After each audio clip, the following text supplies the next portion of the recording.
लोगों के उलूल जुलूल ख्याल होते हैं और वो कहते हैं कि हमारे पास जो है वही ना हम कर लें, वही हमारे लिए सही नहीं होगा।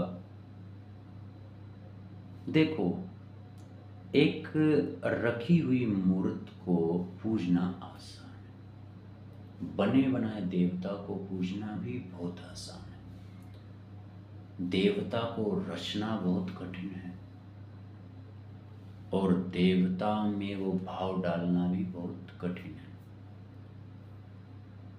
और जो सूक्ष्म जगत में जो संभव है, एक शराबी भी आधा सब्टल वर्ल्ड में ही रहता है।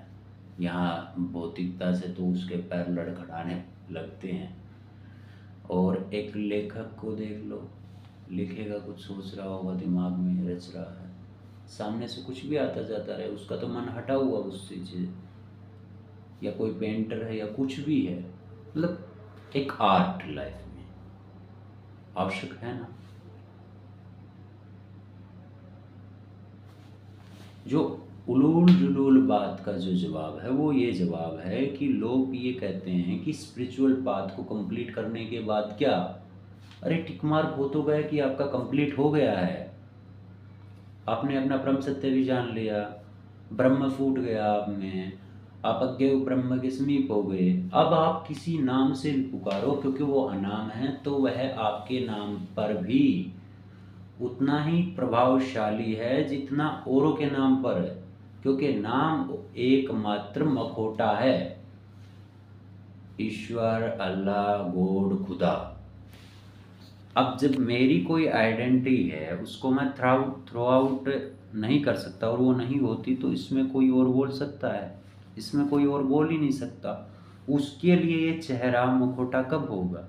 जब मैं अपनी आइडेंटिटी को, अपने मखौटे को उतार फेंकूं, तो ये मखौटा उसके लिए हो जाएगा, है ना। नाम एकमात्र एक मुखौटा है। दर्शन हर किसी को अपना दर्शन रचने की आज्ञा देता है। और जब मन को साधा जाता है तो आवश्यक है कि आप स्वयं का कोई दर्शन रचे, पुराने से बात नहीं बनेगी। अमीश एक लेखक, जिन्होंने किताब पर अपनी पर लिखा था मेलवा के मृत्युंजय पर कि every mythology by timing valuable, या कुछ ऐसा कुछ था, मतलब एक समय पर ही काम आती हो, उसके बाद में नहीं आती।